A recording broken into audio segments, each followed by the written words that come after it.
Hey, what's up, guys? So, I, of course, went ahead and tried SPS for a change.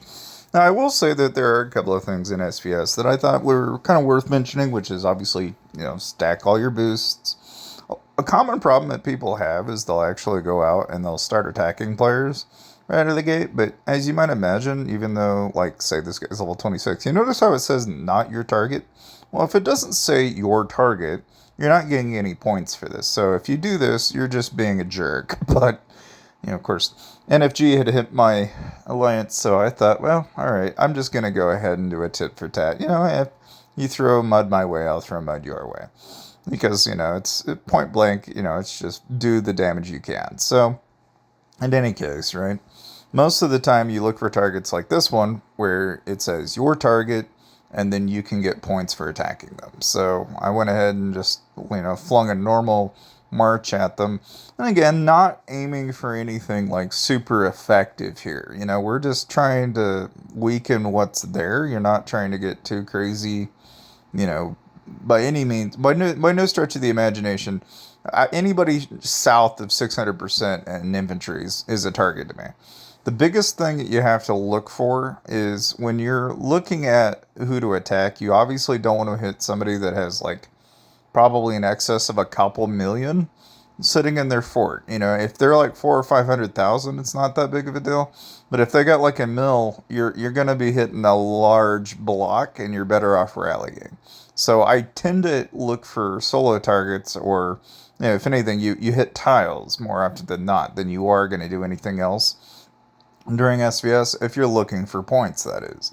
Every once in a while you'll get lucky, and if you're like one of those mid-range players that, you're not trying to spend like a crazy amount of money, then you may even just join a rally and just help the guys that hit on castle, But if you're somebody like me where you're not trying to be, how do you say, you're just trying to get points, right? You're not trying to get too crazy out of your league, then normally about 3 levels below is what you'll get.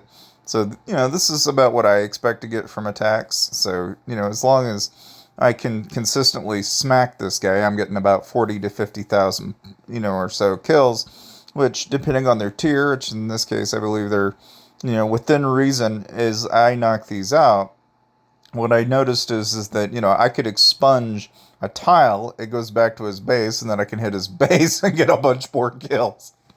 So I got into this habit of, okay, look for a guy that has, that's, basically unshielded, right?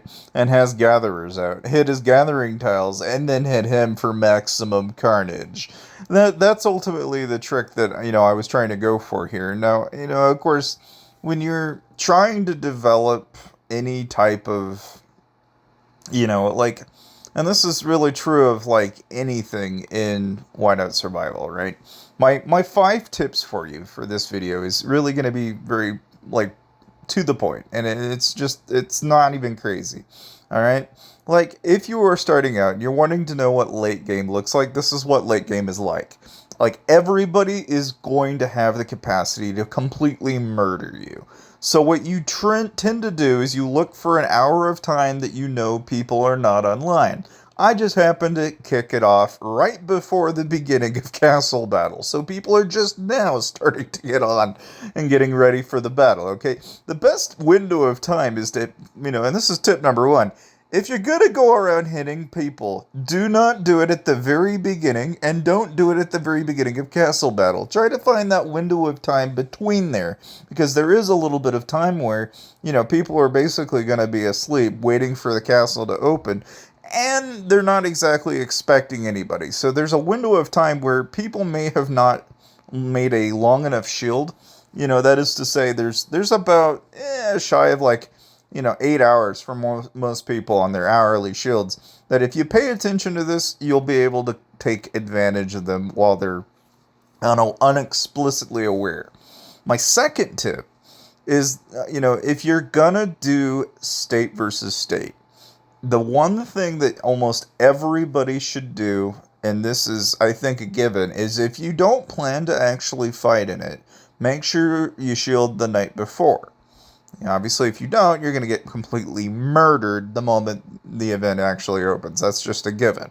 But my second tip isn't really so much that you should shield, But that what you ought to probably think about is, do you actually have any healing speeds? Because what you'll tend to find is whenever you go out and actually go through one of these state versus state events, you need an enormous amount of healing speed. So what I recommend you do is you actually go to the shop and you go to your guild shop and you pick up your hourly healing speeds from the gift shop in your guild.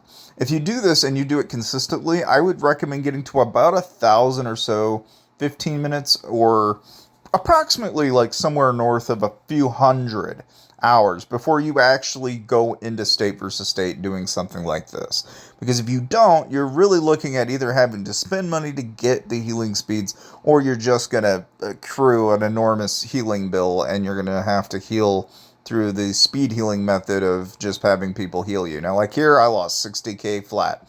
And if you're wondering, how did that happen? Really simple. They were reinforcing. And this is the third tip. If you are playing the Defender game, that is what you want to do. You want to basically reinforce people that you know are getting hit in your guild. The reasoning for this is very simple. As you can tell, this guy is just trying to block my second, third, or fourth marches, which prevents me from being able to just spam a bunch of marches at once. The nice thing about doing it this way is that you will usually yoink a couple kills that way, and that happened to be, pretty much advantageous for that guy. Like, he just happened to get in the right place at the right time. And again, one of the things I always do is I always scout, verify that they're even a target, because again, once in a while, you'll see like some of these guys are starting to unshield. You might get a window of opportunity you didn't even know you had. And so like this guy here had 1.8 million. This is right on the cusp of what I would describe as somebody that I could maybe hit. So I'm going to go ahead and take a blind shot at it and see, can I actually pierce it enough to do any damage? Now the problem is now if you're that guy that's reinforcing, what are you going to more than likely do? You're going to reinforce the guy that has 1.8 million to make him 2 million, which is going to make it that much more difficult for me to be able to do any damage. And so here I saw it and I'm like, great. And then I'm like, all right, well, we'll use a couple March accelerators. We'll just go ahead and see if we can get that March off and see if I'm even going to be able to pierce it. As you can tell, it took a 60k loss. Okay, it's not a W. We'll take the L, and we're not going to bother trying to go through that. Because again, if you are trying to do this, you really should rally in order to really make any heads or tails of it. But my fourth tip is really just strictly aim for sparring a couple targets at a time and then bail. And that is really about the only tip I have left for this video. So thank you guys for watching, and I'll see you guys next time.